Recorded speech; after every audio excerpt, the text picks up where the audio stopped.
Bismillahirrahmanirrahim. Assalamualaikum warahmatullahi wabarakatuh. Pertama, terima kasih kepada para mahasiswa jurusan Teknik Mesin Universitas Mercu Buana untuk kesediaan waktu mengikuti online learning pada mata kuliah Manajemen Energi. Baik, akan kita lanjutkan pada chapter ketiga, yaitu tentang energi auditing. Jadi energi auditing itu secara kalimat adalah audit, ya. Audit itu adalah pemeriksaan. Oke. Jadi energi itu perlu diperiksa. Artinya adalah seluruh pemakaian energi perlu dilakukan pemeriksaan. Nah, apa fungsi dari ataupun tujuan dari energi auditing? Ya, jadi energi itu adalah bersifatnya consumable, yang dapat dikonsum. Jadi kalau kita punya kendaraan, itu yang dinamakan energi untuk kendaraan adalah bahan bakar. Jadi sifatnya consumable, dia akan habis, ya. Jadi untuk dapat menakar pemakaian energi perlu dilakukan pemeriksaan. Anda tentu tahu, ya, secara ilustratifnya dan bisa dilakukan di lapangan. Anda bisa memeriksa pemakaian energi kendaraan Anda, pemakaian energi kendaraan, berapa nilai efisiensinya. Pada kendaraan, maka efisiensi suatu kendaraan akan dinilai dari berapa banyak pemakaian bahan bakar per kilometer, gitu. Jadi itu adalah satuan-satuan. Jadi dia akan ada satu takaran. Nah, takaran ini akan menjadi bahan yang untuk diperiksa nantinya. Misalkan mobil sekelas Toyota Kijang, ya, misalkan Toyota Innova dibandingkan dengan Toyota Xenia ataupun Avanza, ya, cc-nya pasti beda, ya, tapi penggunaannya sama, adalah untuk dikendarai oleh orang, ya. Maka akan bisa kita nilai dengan kecepatan yang sama. Misalkan di jalan tol dia akan dikendarai pada kecepatan sekitar sama-sama 80 km per jam. Sama-sama, ya. Nanti akan dihitung, bisa diperiksa di akhirnya berapa liter yang dihabiskan, ya, oleh kedua kendaraan tersebut pada jarak yang sama, ya. Misalkan seperti itu. Misalkan berjalan dari Jakarta menuju Bandung misalkan. Itu sekitar 130 km. Selama 130 km non-stop, ya, tidak dihitung macet macet apapun, misalkan berapa jumlah bahan bakar yang dihabiskan pada kecepatan yang sama. Nah, itu adalah yang dinamakan konsumsi energi, ya. Pemakaian energinya adalah, misalkan pemakaian energinya adalah yang satu Toyota Innova, dia habis misalkan 30 liter, misal, ya, ini misal. Kemudian yang satu Toyota Xenia atau Avanza, dia habis sekitar 27 liter, misal. Mungkin orang akan paham, ya. Gampang dilakukan penilaian. Oh, kalau Toyota Innova cc-nya besar, terus secara bentuk kendaraan juga lebih besar, volume kendaraannya besar, dan berat kendaraannya juga lebih besar dibandingkan dengan Toyota Avanza yang lebih kecil. Betul. Jadi orang akan menilai seperti itu. Nah, aktivitas seperti itu, ya, itu adalah dinamakan aktivitas audit. dia akan memeriksa, ya, berapa jaraknya, berapa bahan bakar yang digunakan, berapa kecepatannya, sampai dia akan diaudit berapa penumpangnya, berapa orang penumpang yang ada di dalamnya, karena akan mempengaruhi berat dari kendaraan. Nah, oke. Aktivitas seperti itu adalah aktivitas audit. Sama kalau kita mengaudit aktivitas pemakaian energi pada industri, ya. Sehingga kalau kita akan bayangkan mana yang lebih simpel, mana yang lebih murah, gitu ya. Orang akan berpikir dan akan selalu mencari jalan bagaimana caranya menurunkan biaya operasional, ya, biaya operasional menjadi lebih sedikit. Dengan demikian, maka keuntungan perusahaan akan semakin besar. Itulah salah satu fungsi dari pemeriksaan energi, ya. Jadi akan sangat terasa nantinya jika dampak dari pemeriksaan energi auditing itu langsung dilakukan di lapangan, ya.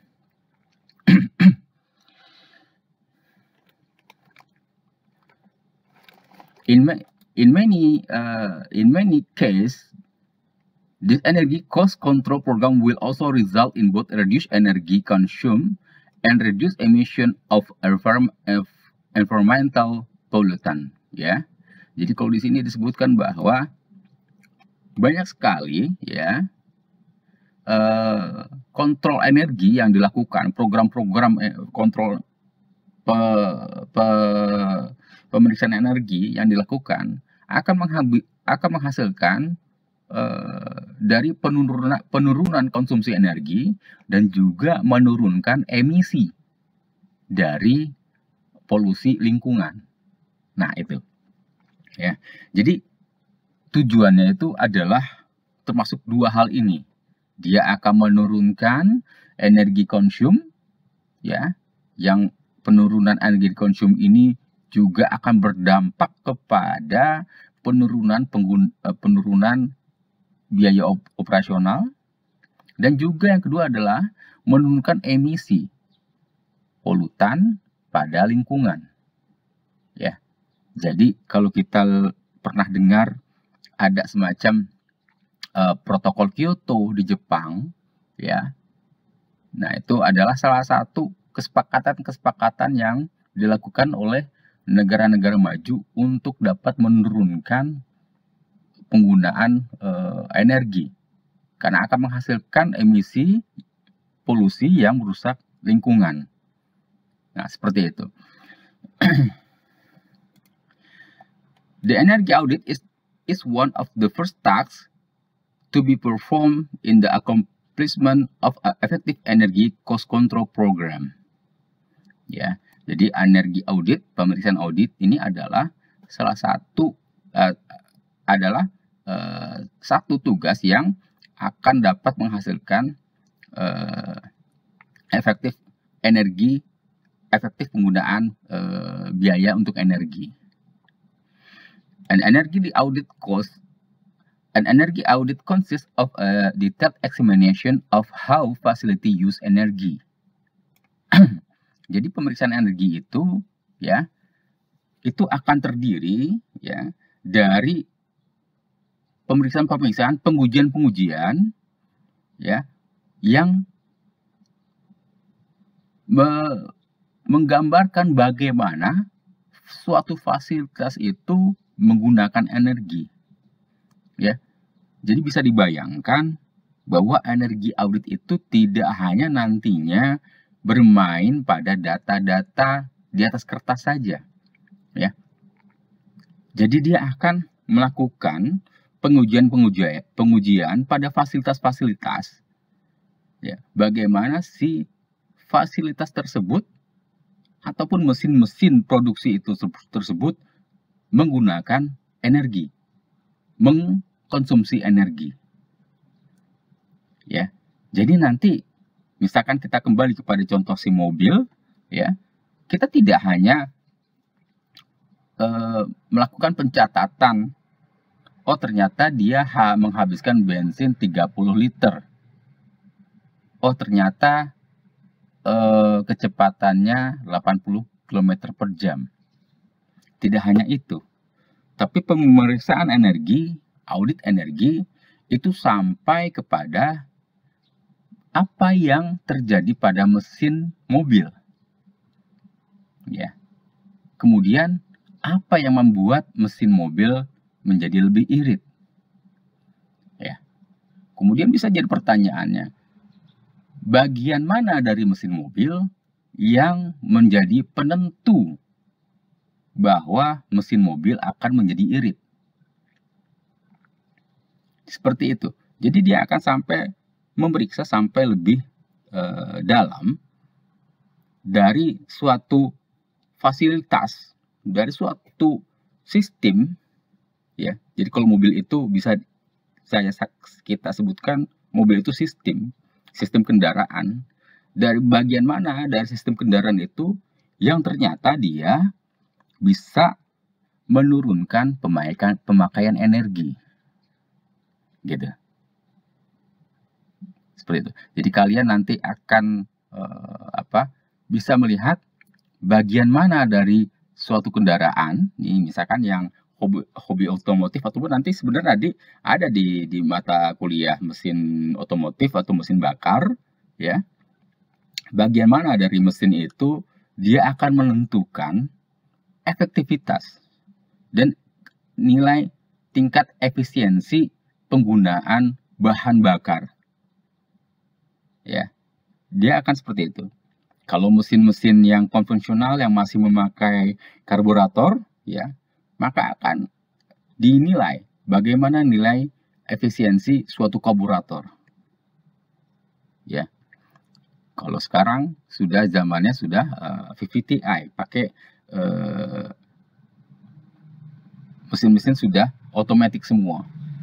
Pada bagian mana mesin-mesin itu yang bisa menentukan nilai paling efisien dalam penggunaan energi. Pasti ada caranya, gitu ya. Karena suatu mesin didesain untuk bekerja secara normal, gitu ya. Maka ada nilai normal working, ada minimum nilai minimum, ada nilai maksimum, gitu. Biasanya seperti itu. Maka akan kita lihat kapan kita menggunakan nilai minimum, kapan kita menggunakan nilai maksimum. Sama seperti kita mengendari mobil. Apakah kita harus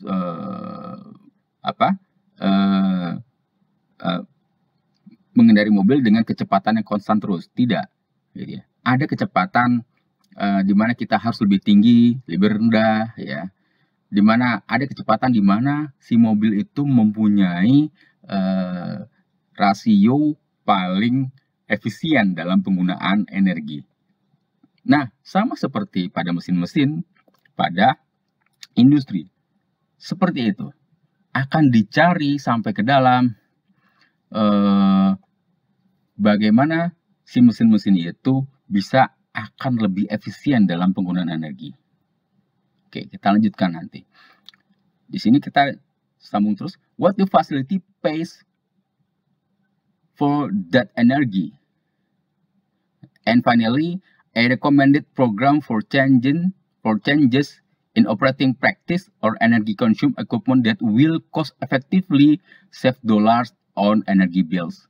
Ya, jadi akan sampai dibicarakan bagaimana dampaknya penggunaan energi itu dapat